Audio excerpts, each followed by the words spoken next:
The 16-race Formula One World Championship Series, the French Grand Prix at the Circuit Magny-Cours, just 8 miles south of Nevers. The fourth time that the French Grand Prix had been held on this purpose-built circuit.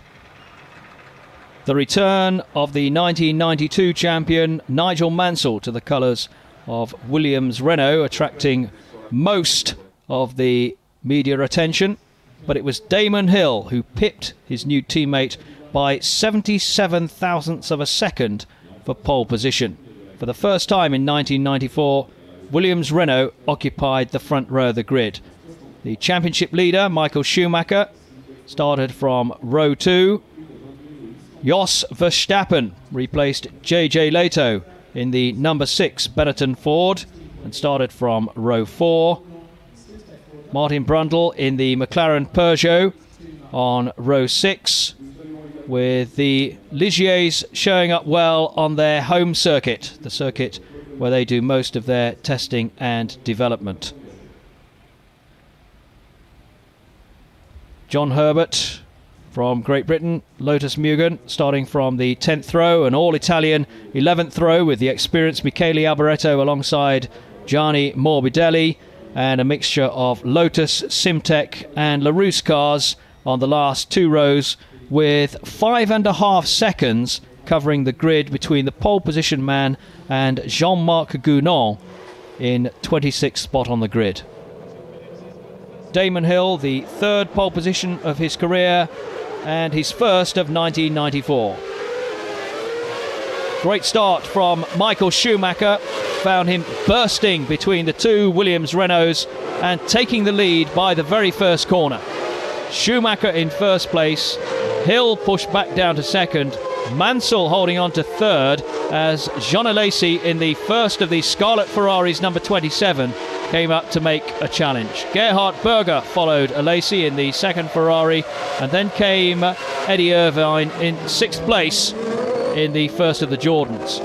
Heinz-Harald Frentzen in the black Sauber made ground down the inside and moved into a solid 7th place.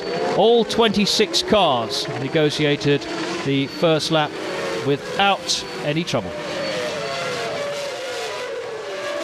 Schumacher employing his usual race tactic to burst away from the rest of the field and really underline the dominance of Benetton in Formula One motor racing in 1994.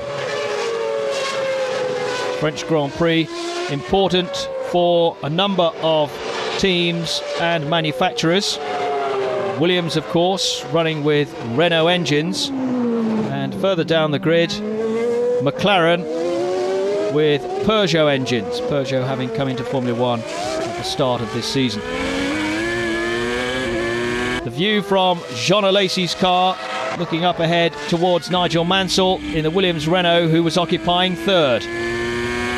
Alesi at this stage in pursuit, as Verstappen was the first pits caller.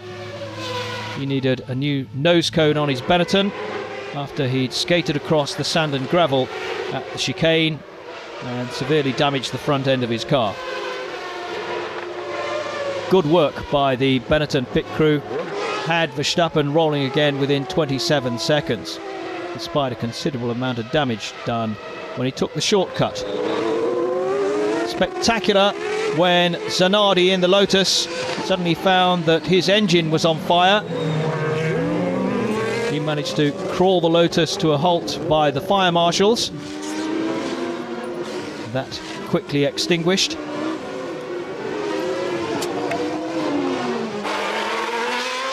Schumacher, meanwhile, was in absolutely brilliant form, pulling away from Hill on every single lap and increasing his lead up towards 6 seconds by the time that the first round of pit stops were due.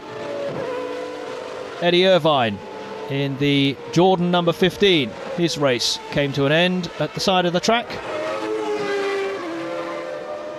And Verstappen eventually did the job properly in his Benetton and beached the number 16 car deep in the sand and gravel at the Grand Curve.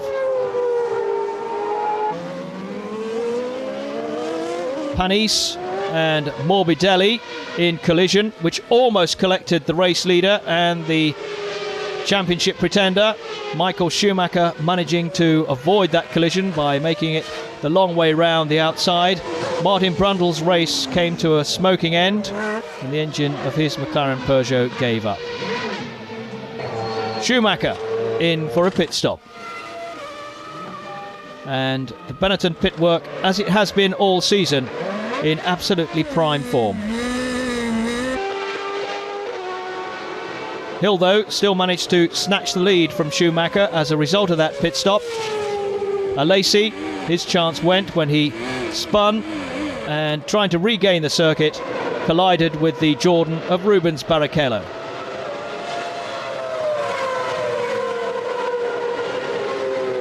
Completely Alesi's fault, and Barrichello, as he made his way back to the pits, had a few choice words for the French Sicilian.